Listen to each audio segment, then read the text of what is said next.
नमस्कार, बहुत बहुत स्वागत है आप सभी का नवभारत टाइम्स पर हमारे विशेष प्रोग्राम धन की बात में। मैं रविंद्र सिंह आपके साथ। तो आईटीआर तो फाइल हो चुका है, भले ही आप लास्ट डेट में आईटीआर फाइल कर पाए हो, लेकिन कई लोग जो आईटीआर फाइल नहीं कर पाए हैं उनको क्या करना है, उनको ये वीडियो क्लिक करनी है आई बटन पर हमारी और पूरी डिटेल जाननी है। लेकिन जिन लोगों ने आईटीआर फाइल कर दिया है, अब वो आगे क्या करें? क्या उनका काम खत्म हो गया है? आगे के लिए क्या उनको कुछ नहीं करना है? ये सारी बातें आज की इस वीडियो में जानेंगे। ज्यादा भूमिका में हम अपनी बात नहीं रखे हैं, हम सीधा इंट्रोड्यूस कराएंगे अपने गेस्ट का, आईटीआर के या कहें कि इनकम टैक्स के expert Ravi Rajan and company LLP Delhi के टैक्सेशन पार्टनर, हमारे विशेष मेहमान chartered accountant Shri C Kamlesh Kumar sir. बहुत बहुत स्वागत है कमलेश सर आपका। नमस्कार। नमस्कार सर सभी को, आपके दर्शकों को सभी को। और हमारे साथ हर बार की तरह शिशिर चौरसिया जी, हमारे बिजनेस एडिटर एनबीटी। शिशिर जी आपका भी बहुत बहुत वेलकम। तो शिशिर जी, लोग ये मान रहे हैं कि भाई आईटीआर फाइल हो गया है, जिन लोगों ने आईटीआर फाइल कर दिया है समय पर, वो सोच रहे हैं कि बस अब निश्चिंत है, अब कुछ नहीं करना है। लेकिन फिर अभी भी क्या वो मुगालते में किसी तरह की ओवर कॉन्फिडेंस में है, या अभी भी कुछ होमवर्क बाकी है? कुछ लोग आईटीआर रिफंड का भी, मतलब टैक्स रिफंड का भी इंतजार कर रहे हैं। एक व्यक्ति ने आज ही मुझसे पूछा कि मैंने आईटीआर तो नियत समय पे फाइल कर दिया था, लेकिन अभी तक हमें टैक्स का रिफंड नहीं आया है। तो हमने कहा जरा दिखाएंगे, आपका एक्नॉलेजमेंट तो कुछ आया होगा। तो बोला नहीं, अभी तक एक्नॉलेजमेंट आया ही नहीं।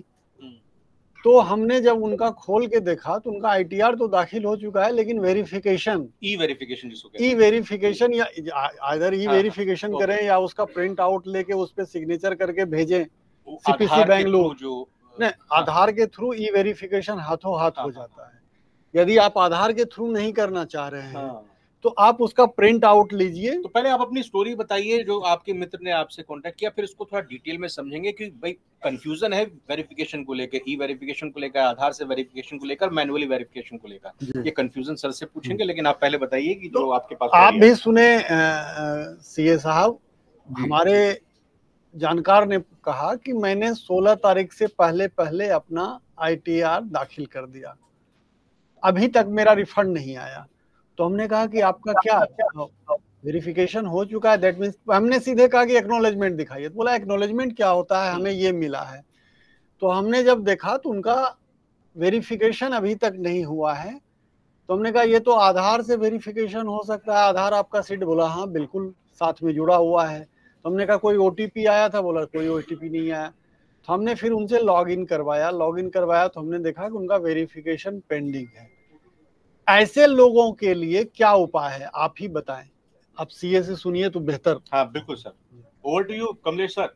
सर देखिए रविंद्र जी और शशि जी, ऐसा होता है कि जब हम रिटर्न्स फाइल करते हैं उसके दो प्रोसेस है। प्रोसेस है कि जब हम रिटर्न्स फाइल करते हैं तो उसको रिटर्न फाइल करना एक एक्टिविटी है, फिर रिटर्न को वेरीफाई करना दूसरी एक्टिविटी है। तो ये दोनों एक्टिविटी जब तक कंप्लीट नहीं होंगी तब तक आपके रिटर्न कंप्लीट फाइल नहीं मानी जाएगी। क्या हो रहा है कि जो टाइम से पहले फाइल करते हैं, किसी प्रोफेशनल के थ्रू या खुद भी करते हैं, तो क्या होता है कि उनको ना बहुत समय होता है, आराम से उस समय सिस्टम काम कर रहा होता है। जब भी हम फाइल करते हैं साथ के साथ ई वेरीफाई कर लेते हैं, तो क्या होता है ओटीपी ले लिया, बात खत्म हो जाती है। लेकिन लास्ट मोमेंट में जो लोग फाइल करते हैं, अक्सर क्या होता है कि वेबसाइट पे इनकम टैक्स पे ग्लिचेस आते हैं टेक्निकल, जिसकी वजह से ना वेरिफिकेशन नहीं हो पाती। तो इनकम टैक्स रिटर्न तो फाइल हो जाती है, लेकिन वेरिफिकेशन किसी कारणवश नहीं हो पाई, या उनके आधार पे उनका मोबाइल नंबर अपडेट नहीं है, किन्हीं कारणों से अगर वो वेरिफिकेशन नहीं हो पाई, लास्ट में जो अभी 14, 15, 16 तारीख को रिटर्न फाइल हुए हैं, वहां पे टेक्निकल ग्लिचेस के कारण ओटीपी आ ही नहीं रहा था। लेकिन क्योंकि रिटर्न फाइल करना, लोगों ने रिटर्न फाइल कर ली, लोगों को दिमाग में आ गया, कुछ लोगों को, जो लोग इससे वाकिफ नहीं है, कि भाई मेरे रिटर्न फाइल हुए, सबमिशन आ गया तो बात खत्म हो गई, अब रिफंड आ जाएगा। बट ऐसा नहीं है। ऐसे लोगों को अपने लॉगिन पोर्टल पे लॉगिन करके आप जाएं, अपनी इनकम टैक्स रिटर्न को ई वेरीफाई करें ओटीपी के थ्रू। अगर ओटीपी के थ्रू नहीं हो सकता है, और मतलब अगर आधार कार्ड आपका मोबाइल लिंक है और आधार कार्ड पे मोबाइल नंबर अपडेटेड है, तो उस केस में ओटीपी आ जाएगा, आप फाइल कर सकते हैं। और भी मोड है करने का, और जिनको नहीं है, जैसा आपने बताया शुरू में, अगर किसी का नहीं है तो वो अपने जो हम रिटर्न्स फाइल करते हैं उसकी भी एक एक्नॉलेजमेंट होती है, बट वो फुल फ्लेज रिटर्न वाली एक्नॉलेजमेंट नहीं होती। एक फॉर्म होता है जिसको साइन करके, जिसमें इनकम की डिटेल्स नहीं होती, उसको साइन करके आपको सीपीसी बैंगलोर भेजना पड़ता है। उसमें एड्रेस लिखा होता है, आपको स्पीड पोस्ट करनी है सीपीसी बैंगलोर, फिर वहां से वो अपडेट करेंगे तो आपके रिटर्न फाइल मानी जाएगी। अदरवाइज आपकी रिटर्न फाइल मानी ही नहीं जाएगी एक सर्टेन डेज के बाद, दैट इज 30 डेज। जी तो सर इसमें सत्यापन की जो आपने कहा, वेरिफिकेशन की प्रक्रिया सिर्फ आधार ही है, या पहले जैसे हम प्रिंट आउट लेते थे उस पे अपना सिग्नेचर किए और उसको डाक से भेज देते थे सीपीसी बेंगलुरु?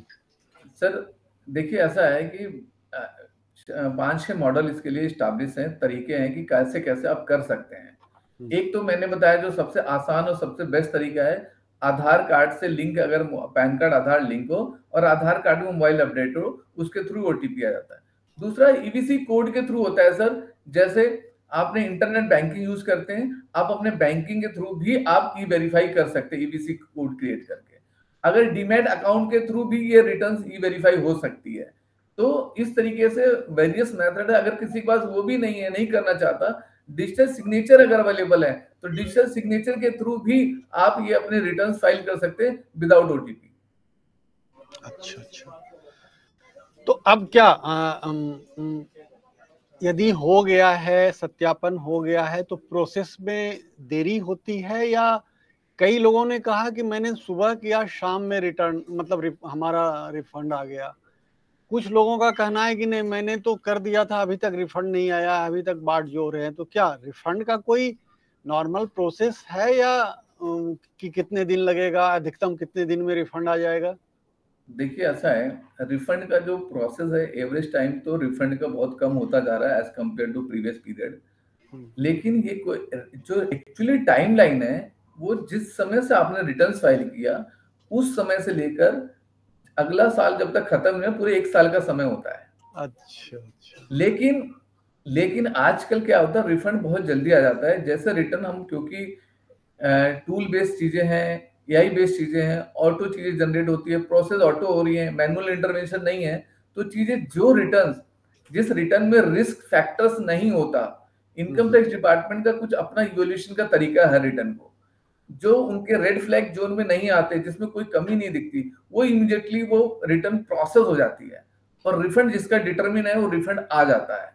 जिन रिटर्न्स में कुछ टेक्निकल इश्यूज हैं या नेचर ऑफ इनकम अलग अलग कैटेगरी है, जिसमें ज्यादा रिस्क फैक्टर हो सकते हैं, जिसके अंदर उनको नेक्स्ट लेवल पे चेक करना है, ऐसे रिटर्न्स माइट भी वो लेट हो सकते हैं और हो जाते हैं प्रोसेस करने में। कितने दिन तक लेट हो सकते हैं? सर मैंने कहा था ना, जिस समय आपने रिटर्न फाइल किए वहां से पूरे साल एंड तक का टाइम है, तो यू कैन नॉट कि टाइमलाइन है स्पेसिफिकली, तो पूरा साल टाइम है, जब तक ये असेसमेंट चलेगा तब तक का टाइमलाइन है।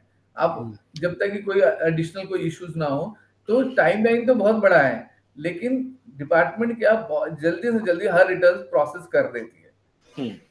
जितना मैंने कहा ना क्राइटेरिया है, रिस्क फैक्टर्स है। मान लो आपने कभी नॉर्मल सैलरी के रिटर्न्स फाइल कर रहे हैं, इंटरेस्ट इनकम है, बट अचानक कोई कैपिटल गेन आ गया, कोई लॉस आ गया, कोई एडिशनल एबनॉर्मलिटीज आ गई आपके इनकम टैक्स रिटर्न में, माइट भी डिपार्टमेंट उसको रिस्क फैक्टर में लेके चेक कर सकता है, डिले हो सकता है, जिसकी वजह से आपके रिफंड या प्रोसेसिंग डिले भी हो सकती है। मैं उसी एबनॉर्मलिटी वाले केस पर आ रहा था। दो केस लेते हैं। सपोज कीजिए कि मैंने रिटर्न फाइल कर दी है और उसमें मैंने क्लेम किया है अपने कुछ रिफंड का। दूसरा केस शिशिर जी ने भी अप्लाई किया है, इनको कुछ भी नहीं लेना है और ना ही उनको कुछ देना था, जो बकाया था कुछ ऐसा भी नहीं, बिल्कुल उनका बराबर हिसाब किताब था। लेकिन जब हमने रिटर्न फाइल कर दी, हमने उसका एक्नॉलेजमेंट भी हासिल कर लिया, उसके कुछ दिनों के बाद हमें मेल आती है या फिर नोटिस आता है इनकम टैक्स डिपार्टमेंट की तरफ से, दोनों को। मैं उम्मीद कर रहा था, अपेक्षा कर रहा था कि मेरे को रिफंड मिलेगा, लेकिन मेरे पास जो नोटिस आता है उसमें टैक्स की देनदारी आती है कि मेरे को और भी अभी इनकम टैक्स को टैक्स देना है। दूसरा केस अगर शिशिर जी का ले, जिनकी कोई देनदारी भी नहीं बनती थी और ना ही इनका रिफंड बनता था, उनके ऊपर भी इस तरह का एक नोटिस में मेंशन होता है कि भाई आपने ये बैंक के इंटरेस्ट को नहीं मेंशन किया था या कैपिटल गेन के टैक्स को आपने मेंशन नहीं किया था, तो अब आपको ये बकाया देना होगा। ये किस तरह के केसेस होते हैं? तो और दूसरी चीज ये भी कि जितना भी टैक्स ड्यू होता है तो उस पर फिर इंटरेस्ट भी हमको सरकार को, इनकम टैक्स डिपार्टमेंट को देना होता है उस पर, और कोई पेनल्टी भी लगती है क्या? ये चीज इनकम टैक्स डिपार्टमेंट तो मानेगा कि हमने छिपाई है, चोरी की है। नहीं, देखिए, जब किसी को जब हम रिटर्न्स फाइल करते हैं, हमारे पास एक इंटीमेशन इनकम टैक्स डिपार्टमेंट भेजता है, जिसको सेक्शन 143(1) के अंदर एक इंटीमेशन आती है। ठीक है, उस इंटीमेशन में क्या होता है कि आप ना इनकम टैक्स डिपार्टमेंट जो रिटर्न आपने फाइल करते समय जो डेटा दिया है वो प्लस उन्होंने जो प्रोसेस करने के बाद जो डेटा है कोई डिफरेंस है तो वो कंपैरेटिव चार्ट की तरह दिखता है। अगर आप देखेंगे 143(1) कि जो आपने फाइल किया है और इनकम टैक्स डिपार्टमेंट के हिसाब से क्या है, तो दोनों का अगर आप डिफरेंस निकालोगे पता चल जाएगा कि इनकम टैक्स डिपार्टमेंट को इश्यू किस पॉइंट पे है। तो वो एग्जांपल आपने बोला है कि मेरी ये कैपिटल लॉस है या कैपिटल गेन से एडजस्ट होना चाहिए, लेकिन इनकम टैक्स डिपार्टमेंट के डेटाबेस पे या प्रोसेस करते समय पता लगा नहीं, ये कैपिटल लॉस एडजस्ट नहीं हो सकता, जिसकी वजह से टैक्स लायबिलिटी आ गई। एक हेड में एक जगह आपको कैपिटल गेन है, दूसरे में लॉस है, एडजस्ट करने के बाद आपने कम टैक्स पे कर दिया, लेकिन इनकम टैक्स डिपार्टमेंट ने उस लॉस को एक्सेप्ट नहीं किया, तो आपको पूरे पे बिना एडजस्टमेंट किए वजह से आपने क्या किया, फॉर एग्जांपल आपने 10,000 का रिफंड क्लेम किया, लेकिन इसकी वजह से आपको 10,000 रुपए का टैक्स की बजाय 30,000 का लायबिलिटी निकल गई, तो नेट ऑफ करके 20,000 रुपए वो आपसे डिमांड कर लेंगे। यानी जब भी वो return income tax department income tax return process करेगी और उस प्रोसेस में जो आपने क्लेम किया है उसमें कोई वेरिएशन है जिससे इनकम टैक्स डिपार्टमेंट का सिस्टम सेटिस्फाई नहीं हो रहा है, कंडीशन फुलफिल नहीं हो रही है, उनको कोई ऑब्जेक्शन है, तो वो रिटर्न प्रोसेस करते समय वो डिसअलाउ कर देंगे। बिजनेस के केस के एक्सपेंसेस क्लेम किया वो डिसअलाउ हो गया। यानी जो आपने, यानी एग्जांपल आपने 80 old tax return resume file किया, आपने 80C की डिडक्शन क्लेम की, बट अगर इनकम टैक्स डिपार्टमेंट किसी वजह से, जैसे पीछे लोगों ने 80G की डिडक्शन क्लेम कर रहे थे, पहले फेक करते थे, लेकिन 80G में क्या है कि ट्रस्ट को भी रिटर्न फाइल करनी होती किन किन लोगों ने डोनेशन दिया, बट कुछ लोगों ने फेक क्लेम कर लिया, तो जब रिटर्न प्रोसेस हुआ वो वैलिडेट नहीं हो पाया। जब वैलिडेट नहीं होगा, इनकम टैक्स डिपार्टमेंट ने वो डिडक्शन 80G की जो डिडक्शन लोगों ने ली थी उसे डिसअलाउ करके डिमांड बना दी और टैक्स और इंटरेस्ट लेंगे उसके ऊपर। ठीक है, तो ये रीजन होती है। अब आपने कहा सीसीजी के लिए कि इन्होंने कहा कोई टैक्स लायबिलिटी और रिफंड नहीं बन रहा था, फिर भी आ गया, तो रिफंड बने या ना बने, लायबिलिटी बने, दोनों केस में जब आपने, जो केस आपके लिए वही सेम यहाँ पे है, जब आपने कुछ क्लेम किया है, चाहे डिडक्शन क्लेम किया है चाहे एग्जेम्पशन क्लेम किया है, उन केसेस में आपने अगर क्लेम, अगर इनकम टैक्स ने उसे माना नहीं है, डिसअलाउ किया, एक्सेप्ट नहीं किया, तो आपको हमेशा डिमांड आएगी। अगर ज्यादा रिफंड है तो रिफंड कम होके आएगा। अब रही बात इंटरेस्ट, लेकिन आपने एक बात और बोली थी कि इनकम बढ़ गया, डिपार्टमेंट इनकम बढ़ गया ना, तो 143(1) पहले नहीं देता, 143(1)(1)(a) के अंदर आता है, कुछ इरेगुलरिटीज 15 दिन के अंदर ठीक करने की अपॉर्चुनिटी देता है।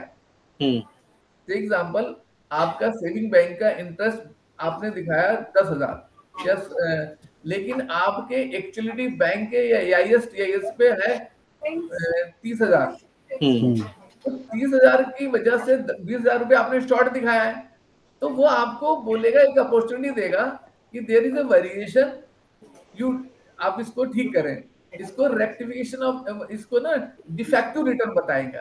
डिफेक्टिव रिटर्न केस में 139(9) का नोटिस दे सकता है कि भाई आपका ये गलती है, आप इसे ठीक करो, कुछ भी लगा। अगर उसमें क्या रिटर्न रिजेक्ट नहीं करते हो, आपको कोई गलती मिली, अगर गलती ठीक करवाना है डिपार्टमेंट को, तो आपको 139(9) का नोटिस देंगे, आप अपनी गलती ठीक कर लो। अगर वो आप गलती ठीक कर पाते हो तो ठीक है, नहीं तो रिटर्न इनवैलिड कर देंगे। 15 दिन का टाइम होता है, 15 दिन के अंदर आपको ठीक करने होते हैं। अगर नहीं करते तो रिटर्न नहीं है, तो उसके बेस पे डिसअलाउ करते करते इनकम टैक्स रिटर्न प्रोसेस हो जाएगी, जो डिमांड बढ़ेगा वो डिमांड आपको देना पड़ेगा। अच्छा, डिमांड बढ़ेगा, मान लिया जाए आपने कहा डिमांड बढ़ेगा, डिमांड बढ़ेगा मतलब फिर से हमें पैसे और जमा करने होंगे? सर, जितना आपने डिसअलाउ हो गया, एग्जेम्पशन या डिडक्शन नहीं मिला, अगर मान लो ये नहीं मिलता तो आपको कितना टैक्स देना पड़ता? वो टैक्स तो आपको नहीं मिला तो वो टैक्स दोबारा देना पड़ेगा। इस टैक्स के साथ आपको इंटरेस्ट भी पे करना पड़ेगा। अच्छा, अब सर पेनल्टी नहीं है। ये 143(1) का आपने बताया कि मेल आता है या ये कहीं कि आपको इंटीमेशन, इंटीमेशन आता है जी। अब सर मोबाइल पर आजकल चेक कर रहे हैं, लगातार इनकम टैक्स डिपार्टमेंट की तरफ से मैसेजेस भी आ रहे हैं और अलग अलग तरह से कुछ उनमें सेक्शंस का उल्लेख होता है, तो थोड़ा उसके बारे में भी बताइए कि जो व्यक्ति रिफंड का इंतजार कर रहा है या टैक्स भर चुका है या कहीं कोई गलती हो गई है, वो उन मैसेजेस को कैसे डिकोड करे, क्या समझे उन एसएमएस को, कैसे आसान भाषा में? देखिए, डिपार्टमेंट ना हर काम के लिए मैसेज देता है। अगर जब आपके रिटर्न्स फाइल होने वाली होती है तो भी वो मैसेज देता है। जब भी कभी रिटर्न्स फाइल होती है कि ड्यू डेट ये, रिटर्न फाइल करो, रिटर्न फाइल करो, वो आपको आगाह कर रहा है कि भाई आप टाइम पे रिटर्न फाइल कर लो। हर बार मैसेज देता है कि लोग मेरे पास कॉल्स आती हैं, सर मेरे रिटर्न फाइल करो, मैसेज आ रहा, ईमेल आता है, ड्यू डेट ये, पैन ये, आप रिटर्न फाइल करें। उसके बाद जब रिटर्न फाइल हो जाती है तो फिर मैसेज आते हैं, एक कंफर्मेशन आती है रिटर्न इज सक्सेसफुली सबमिटेड, ठीक है। अब ई वेरीफाई कर देते, जैसे हमने पहले क्वेश्चन में डिस्कस किया, your return is e verified, ठीक है। तो ये मैसेज डिपार्टमेंट आपको इन्फॉर्म कर रहा है ताकि किसी वजह से गलती से छूट ना जाए। कई बार क्या होता है, हम लोग इतने व्यस्त होते हैं, लोग अपने काम धाम में इतने व्यस्त होते हैं तो ई वेरिफिकेशन जैसे भूल जाते हैं। ई वेरिफिकेशन ना होने की वजह से उनकी रिटर्न 30 दिन बाद इनवैलिड हो जाएगी, तो उनको बहुत लॉस होगा। इस वजह से डिपार्टमेंट हर बार मैसेज के थ्रू देता रहता है। कभी आएगा नोटिस, आपको आएगा एक ना आउटस्टैंडिंग का, adjusted, your refund is adjusted against your outstanding demand, अक्सर ये आता है। यानी आपका सपोज करो कि आपने रिटर्न्स फाइल की, उसके अंदर रिफंड है 5,000 का रिफंड है मान लो, और आपका ना पिछले 4 साल, 5 साल, 2 साल, पिछले साल 10 साल पहले कोई ऐसा केस था जिसके अंदर कोई इंटरेस्ट शॉर्ट पे हुआ था, मान लो 2,000 की लायबिलिटी है। तो डिपार्टमेंट क्या करता है, जब प्रोसेस करेगा ना रिफंड, तो वो देखता है ये रिफंड 5,000 का है, इसके पैन पे क्या बैक में कोई रिफंड है और कोई डिमांड है, तो वो देखता है डिमांड। तो एक ना सेक्शन है 245, सेक्शन 245 में वो आपको ईमेल भेजता है, मैसेज देता है कि योर आउटस्टैंडिंग डिमांड ये, we are going to adjust, आपको टाइम देता है कि आपने जो कहना है 15 दिन के अंदर आप रिप्लाई करें। तो आपको 15 दिन जो भी टाइम लाइन उसमें मेंशन है, उस टाइम लाइन के अंदर आपको वहां जाके पोर्टल पे जाके देना। अगर वो जेन्युइन डिमांड है आप एग्री कर दो, वो एडजस्ट कर लेगा। अगर जेन्युइन डिमांड नहीं है, सपोज करो आपका केस चल रहा है, आप डिमांड गलत कर दिया इनकम टैक्स डिपार्टमेंट ने, बट आपने उसे ऑब्जेक्शन फाइल किया हुआ, आपने रेक्टिफिकेशन फाइल किया, तो ये बात उनके जाके बता दो, हमने रेक्टिफिकेशन फाइल किया, हमने अपील फाइल किया, डिटेल भेज दो। उस केस में वो आपका रिफंड एडजस्ट नहीं करेंगे, रिफंड आपको पूरा का पूरा पैसा वापस करेंगे, पुराने टैक्स लायबिलिटी से एडजस्ट नहीं करेंगे। अगर आपने ड्यू डेट तक उसको टाइम जो लाइन मेंशन है अगर आप नहीं करते हो, तो वो पुराने टैक्स लायबिलिटी को आपके करंट टैक्स रिफंड से एडजस्ट कर लेंगे। तो ये होता है 245 का जी। इसके बाद संक्षेप में, हाँ सर आप इसको बताइएगा एक थोड़ा संक्षेप में, इसके बाद समझना चाहेंगे कि वो कौन से एसएमएस या कौन से मेल्स होते हैं जिस पर अलर्ट होकर एक्शन लेने की जरूरत है और किसको हम नॉर्मल अवॉइड कर सकते हैं आराम से पढ़ने के बाद। देखिए, अगर आपके पास सेक्शन 245 का नोटिस आ गया, इसका मतलब है कि घबराने वाली बात ये नहीं है कि मुझे देना है, घबराने वाली बात ये है कि मेरा रिफंड कम हो रहा है, कि जो मेरे को रिटर्न प्रोसेस हो गई सही सलामत, रिटर्न में कोई कमी नहीं है। अब जो रिफंड आ रहा है वो रिफंड देने में सरकार को तकलीफ है। सरकार ये कह रही है तुम्हारी रिटर्न ठीक है, 245 का नोटिस में तो रिटर्न में कोई गलती नहीं है, बट वो कह रहे जो रिफंड देना है तुम्हारा पुराना कोई लायबिलिटी है, मैं उसे एडजस्ट करके देना चाहता हूँ। ये है मतलब, आम भाषा में बात करूं समझने के लिए। तो ये इसका मतलब आप सेफ जोन में, रिटर्न में कोई गलती नहीं है।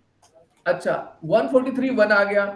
143(1) इसे इंटीमेशन कहते हैं। उसमें कंपैरेटिव डेटा होता है कि भाई आपने क्या रिटर्न फाइल की, इनकम टैक्स ने क्या बोला, अब कंपैरिजन करते जाओ। अगर आप दोनों डेटा मैच हो रहा है उसमें घबराने की जरूरत नहीं है। जो आपने बोला इनकम टैक्स डिपार्टमेंट को जो इन्फॉर्मेशन दी, इनकम टैक्स ने उसको एज इट इज एक्सेप्ट करके आपको प्रोसेस कर दे रिटर्न, तो यहाँ भी घबराने की जरूरत नहीं।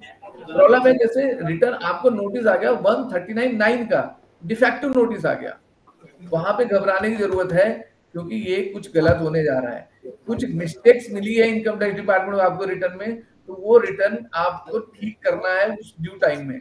अगर आप ड्यू टाइम में नहीं करते हैं, जो टाइमलाइन मेंशन है, तो आपके रिटर्न हो सकता है कि हैवी डिसअलाउंसेस हो जाए, आपको टैक्स लायबिलिटी देने की नौबत आ जाए। टाइम पे करना जरूरी है, क्योंकि अगर टाइम पे नहीं करते तो वो ऑनलाइन ऑप्शंस होता है, वो कई बार ऑप्शन डिसेबल हो जाता है। जब ऑप्शन डिसेबल हो जाएगा, टाइम पे नहीं करोगे, आपको पास कोई तरीका नहीं है इस चीज को ठीक करने का। 139 अदरवाइज नहीं तो आपको अगर रिटर्न का टाइम रिवाइज का रिटर्न जो 31 दिसंबर 2025 है वहां तक आपको रिटर्न रिवाइज करें या लेट फाइल डिलेटेड करें, क्योंकि वो 139(9) की कमी दूर नहीं हो सकती अगर टाइम पे नहीं करोगे। और अगर ये रिवाइज रिटर्न जो है उसको दाखिल करने की भी कोई समय सीमा है, या जितने दिन में हो मन करे उतने दिन में कर सकते हैं? नहीं, रिवाइज का टाइम है सर, जिस साल आपने रिटर्न फाइल किया उस साल के जो असेसमेंट जहाँ खत्म हो रहा है वहां से 3 महीने पहले। सीधी भाषा में बात करूं, टेक्निकली ये तो 3 महीने पहले वगैरह, ये तो टेक्निकल थिंग्स है। मतलब 31 मार्च तक? नहीं, 31 मार्च से 3 महीने पहले, यानी 31 दिसंबर तक। सीधी भाषा में बात करूं, हम लोगों को समझ में आए कि भैया जिस समय आपने रिटर्न फाइल की, जैसे अभी हमारा 16 सितंबर तक ड्यू डेट रिटर्न से गई, इसका रिवीजन सब हम कुछ कर सकते हैं 31 दिसंबर 2025 तक। जी। अब सर, शिशिर सर के कई परिचित और दोस्त इनसे पता करते हैं। अब जब से हम ये प्रोग्राम कर रहे हैं तो एक दो दोस्त मेरे को भी पूछ लेते हैं कि भाई जरा ये सवाल कमलेश सर से पूछेगा। तो एक सवाल मेरे पास आया कि मैंने रिटर्न फाइल कर दिया, मेरे एक मित्र ने कहा कि रिटर्न फाइल कर दिए, लेकिन उन्होंने कुछ चूक कर दी है, कुछ गलती कर दी है अपनी रिटर्न फाइल करने में। एक तो ये कि जहां उनकी टैक्स की देनदारी बनती थी वो उन्होंने नहीं उसमें किया है, और जहां टैक्स की देनदारी बनती थी वहां पे ज्यादा एक्स्ट्रा कर दिया। मतलब कहने का यह कि वो रिवाइज करना चाहते हैं। उन्होंने 16 सितंबर से पहले अपनी रिटर्न फाइल कर दी है। अब वो ये सोच रहे हैं कि यार मैंने अपने आप कर दी, गलती तो नहीं कर दी, अब किसी प्रोफेशनल के पास जाऊं या खुद से करूं, किसी के भी पास जाए। लेकिन सर तरीका क्या है अब इसको रेक्टिफाई करने का, और क्या कोई पेनल्टी और कोई किसी तरह का फाइन लगेगा क्या, और कर सकते हैं क्या वो ऐसा?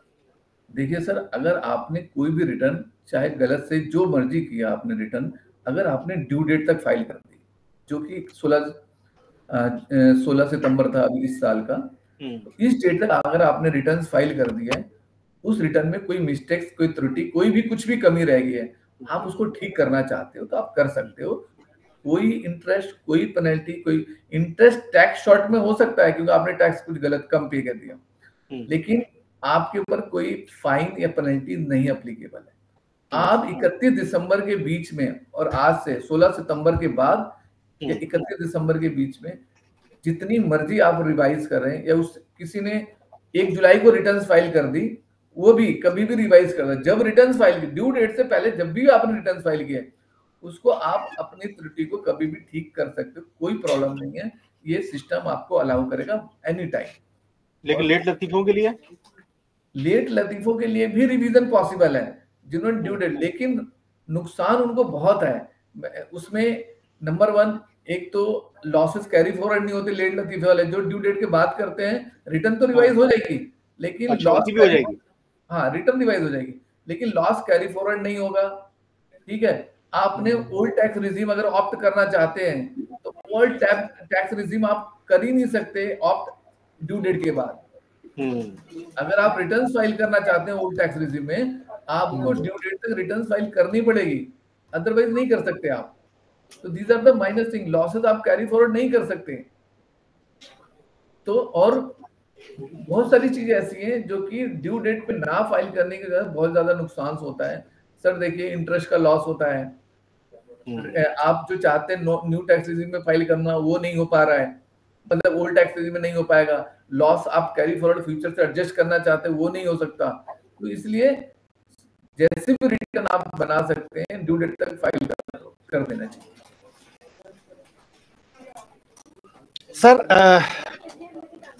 जैसे आपने अभी कुछ सेक्शंस, धाराओं की बात की, डिजिटल युग है, हर किसी के पास ईमेल है, हर किसी के पास मोबाइल फोन है, उसमें तरह तरह के संदेश आते रहते हैं इनकम टैक्स डिपार्टमेंट की तरफ से। उदाहरण के लिए सेक्शन 139(1), सेक्शन 245, सेक्शन 143(1), तो एक आप चूंकि प्रोफेशनल हैं, टैक्स प्रोफेशनल हैं, तो आपको इससे कोई दिक्कत नहीं है, लेकिन एक आम आदमी जिन्होंने समय पे टैक्स भर दिया, समय पे उन्होंने आईटीआर फाइल कर दिया, और ये सब तरह तरह के इस तरह के मैसेज आते हैं, तो वो डर जाता है। तो ये होता क्या है, क्या डरना चाहिए इससे, क्या करना चाहिए एक आम आदमी को इस तरह का संदेशा आवे तो? देखिए सर, पहले लोगों को समझ नहीं आती थी, पता ही नहीं लग जाता क्या चल रहा है। हार्ड कॉपी में रिटर्न्स फाइल होती है, क्या हो रहा है कुछ नहीं पता। जो सीए ने कह दिया, जो समझा दिया वो समझ में आ गया, जो प्रोफेशनल ने कह दिया समझा। आजकल जमाना ये है कि आपने कहा डिजिटल युग है, तो आपको एसएमएस से चीजें पता लग रही है। तो लोग जैसे एसएमएस आता है, लोग बहुत ही आज की डेट में एडवांस हैं, डिजिटल का जमाना, फटाफट वेरीफाई कर लेते हैं, गूगल पे जाते हैं, इधर जाते हैं, चैट पे जाते हैं, क्या बोलते हैं, चैट जीपीटी पे जाते हैं, समझ लेते हैं कि भैया ये किस सेक्शन का नोटिस है, इसका क्या तात्पर्य है, तो वो सब समझ लेते हैं। या फटाफट सीए को फोन कर लेते हैं कि सर ये नोटिस आया है, वो मैसेज फॉरवर्ड कर देते हैं। तो उनको ये उसकी कॉम्प्लिकेशन या सिंपलिसिटी, उसका रीजन क्या है वो समझ में आ जाता है कि इसका वेटेज क्या है, मतलब कितना सीरियसनेस है। देखिए जो हमारा 245 के नोटिस है, जैसे हमने बोला, उसमें कोई सीरियसनेस नहीं है। 139 है सीरियसनेस। जैसे आप प्रोफेशनल को देते हो ये सेक्शन का नोटिस है, तो इमीडिएटली वो अटेंटिव हो जाता है। यार अगर आप मुझे बोलो कि 143(1) का नोटिस आया है या रिफंड आया है, तो आई विल, हम ये अच्छी बात है कि यानी सब कुछ ठीक हो गया है, ठीक है, ऐसे हम अपडेट हो रहे हैं। अगर आप ये बोलो सर 139 आया, मैं सोचूंगा गड़बड़ हो गई रिटर्न्स के अंदर, हमें ये रेक्टिफिकेशन की जरूरत है, जो मिस्टेक्स हुई उसको रिमूव करने की जरूरत है, पर एक एक्स्ट्रा काम बढ़ गया, ठीक है। अब अगर आपके पास नहीं आता कुछ भी, अगर आपके पास कुछ भी नहीं आता, या 143(1) आने के बाद भी 143(2) का नोटिस आ जाए, और इसका ड्यू डेट 6 महीने के अंदर होता है, मतलब 31 दिसंबर से 6 महीने, यानी 30 जून तक, यानी 30 जून 2026 तक की बात बता रहा हूँ। इसको बोलते हैं सर स्क्रूटनी का नोटिस। ओहो, अच्छा। क्या हुआ सर स्क्रूटनी का नोटिस इतना बड़ा ओ किया? मुझे थोड़ा समझाइए, मैं नहीं जानता है क्या होता है। सर ये ना एक ऐसा नोटिस है सर, जिससे सब लोग डरते हैं कि भाई मेरा रिटर्न तो मैं फाइल कर रहा हूँ, बट मेरे पास स्क्रूटनी का नोटिस नहीं आना चाहिए, सब ये सोचते हैं, ठीक है।